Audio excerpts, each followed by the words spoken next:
Bonjour à tous. Aujourd'hui,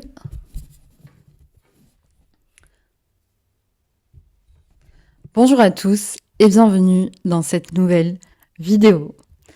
Aujourd'hui, on va parler du fait de rêver occasionnellement, d'être un rêveur occasionnel que je vais appeler glandeur. Nous allons voir tout ça ensemble et je vais vous dire pourquoi c'est intéressant parfois et c'est même conseillé parfois d'être un glandeur. Être glandeur, qu'est-ce que ça signifie? D'abord, être glandeur, la définition d'un glandeur est un rêveur occasionnel. Donc ça serait une personne qui rêve occasionnellement, mais qui rêve aussi éveillé. Et être glandeur a de nombreux avantages. Être glandeur, c'est de se laisser porter par ses rêves en plein éveil. Et parmi les avantages d'être glandeur, déjà on a une meilleure développer plus d'imagination et de créativité. Cela peut être intéressant pour développer des projets personnels qui nécessitent de la créativité, des projets professionnels qui nécessitent de la créativité.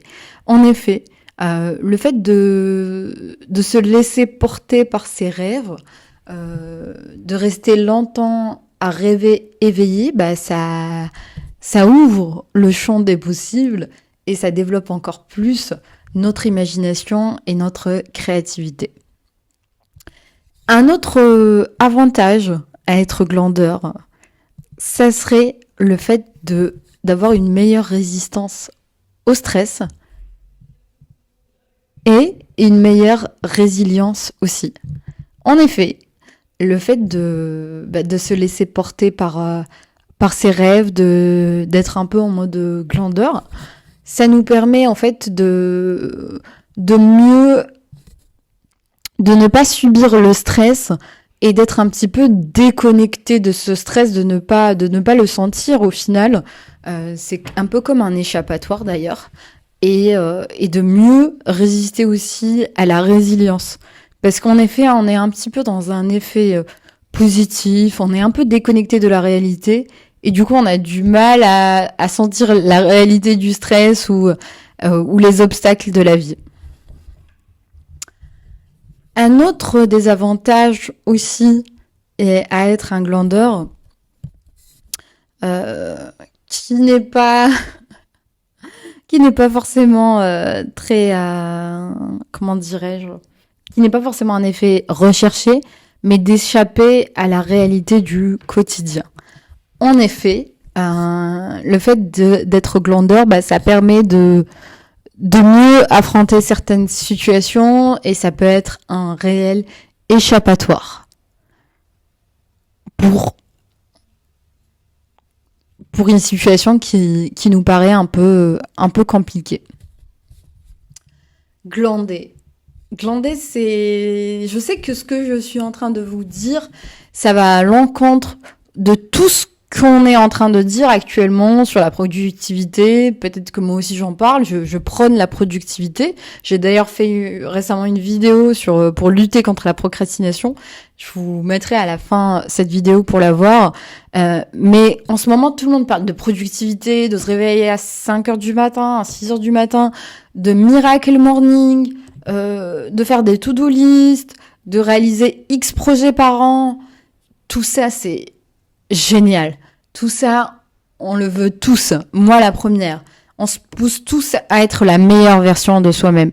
Mais parfois, quand on subit un échec, par exemple, le meilleur conseil, ça je l'avais entendu dans une vidéo et je l'ai vécu, le meilleur conseil que je donnerais à quelqu'un qui a échoué dans quelque chose, que ce soit échoué à un examen, que ce soit échoué dans un business, que ce soit échoué dans une relation amoureuse ou amicale, c'est vraiment de prendre le temps avec soi, de ne rien faire, de se poser, de réfléchir à ça. Et en fait, le fait de glander, ça permet de prendre du recul par rapport aux choses. Et d'être en mode glande, quoi. Je sais pas si ça vous est arrivé, moi ça m'est arrivé plusieurs fois, des moments où j'ai pas eu forcément les bons résultats à des examens ou à des épreuves, en fait, on s'autorise un jour, surtout si c'est un dimanche par exemple, de rester au lit, de rester sous sa couette. Enfin, je faisais beaucoup ça quand j'étais limite adolescente, de rester sous la couette, de se faire des séries et le lendemain on est d'attaque pour réétudier ou affronter la situation. Ça peut prendre 1 jour, 2 jours, 3 jours. Tout dépend de l'épreuve qu'on connaît.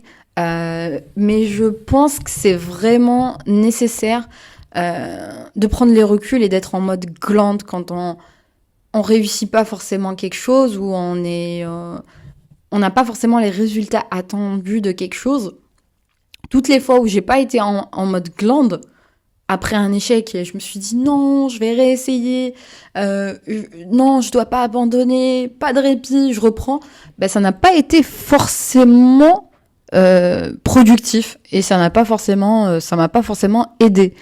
Donc, si vous subissez une période où, par exemple, je sais pas, par exemple, moi, j'ai passé mon épreuve de permis, je l'ai passé 4 fois, guys. Donc, au fait, il y avait des périodes où j'enchaînais le passage du permis, et même, en fait, j'enchaînais entre le passage du permis et les cours derrière, qui sont assez, vous savez, les cours de permis de conduite, c'est assez onéreux. Et en fait, ça me donnait encore plus de stress, parce que derrière, fallait payer encore 10 séances, fallait sortir encore presque 1 000 euros. Et se dire non, mais cette fois-ci, il faut vraiment que je le réussisse, sinon je perds mon temps, je me réveille à 7h du matin, enfin 7h, limite j'avais des cours à 7h du matin, donc je me réveillais à 5h du matin pour les cours, ou au contraire vous faites des cours pendant le week-end et vous êtes fatigué, vous en pouvez plus, ni énergie physique, ni énergie financière. Et le meilleur conseil qu'on m'a donné, c'est ok, t'as raté ton épreuve, prends le temps de te reposer, souffle, glande, vis vraiment, oui, autorise-toi à vivre cet échec, quoi. Regarde-toi une série le dimanche, pas bien dans ton canapé, ou je sais pas, moi, va courir, va faire une activité, va faire du shopping si t'aimes faire du shopping ou voir des amis, mais une activité qui te permet vraiment de te déconnecter, d'oublier, de passer vraiment à autre chose par rapport à ça, te donner, je sais pas, le temps nécessaire. Bien sûr, il faut pas tout le temps rester en mode glande. Et vous allez voir que vous allez recharger les batteries. Voilà. En fait, la période glande permet de recharger les batteries et vous allez être d'attaque par rapport à aller encore affronter cette chose. Et donc, voilà. Je voulais vraiment faire cette vidéo, en parler parce que moi-même, je suis dans des fois trop dedans, quoi. C'est-à-dire que et en fait notre corps parfois on est tellement persévérant, insistant, j'ai envie de dire, pour avoir quelque chose ou faire quelque chose ou réussir telle chose, on s'acharne et tant qu'on n'a pas pris cette période de glande, de pause, au fait, de recharger les batteries, bah, ça va être dur de continuer le chemin.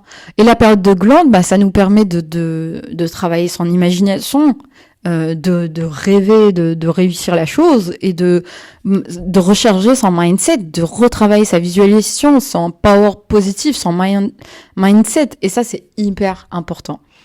Donc voilà les gars, j'espère que cette vidéo vous a plu. Si vous galérez dans une épreuve ou par rapport à quelque chose et que vous savez pas s'il faut continuer ou arrêter, parce que parfois en fait les gens ils abandonnent et la glande, enfin cette période de stand-by, bah, ça permet de ne pas forcément abandonner, mais de se mettre en mode stand-by. Je prends du recul sur les choses, je prends soin de moi, je fais des choses qui m'intéressent et je réfléchis, j'essaye de m'imaginer avec en réussissant cette épreuve et du coup quel est l'impact positif que ça a sur moi ou quel est l'impact négatif sur moi, et ça permet de savoir si il faut continuer son chemin ou au contraire s'arrêter. N'hésitez pas à vous abonner et à liker cette vidéo si elle vous a plu, ça m'aide beaucoup, je vais pas vous mentir, et ça me encourage à continuer, parce qu'il y a des moments où je sais pas si je dois continuer YouTube ou pas. Je commence et j'attends pas forcément les objectifs que je me suis donné, mais bon, never give up, et merci d'avoir visionné cette vidéo. Bye bye.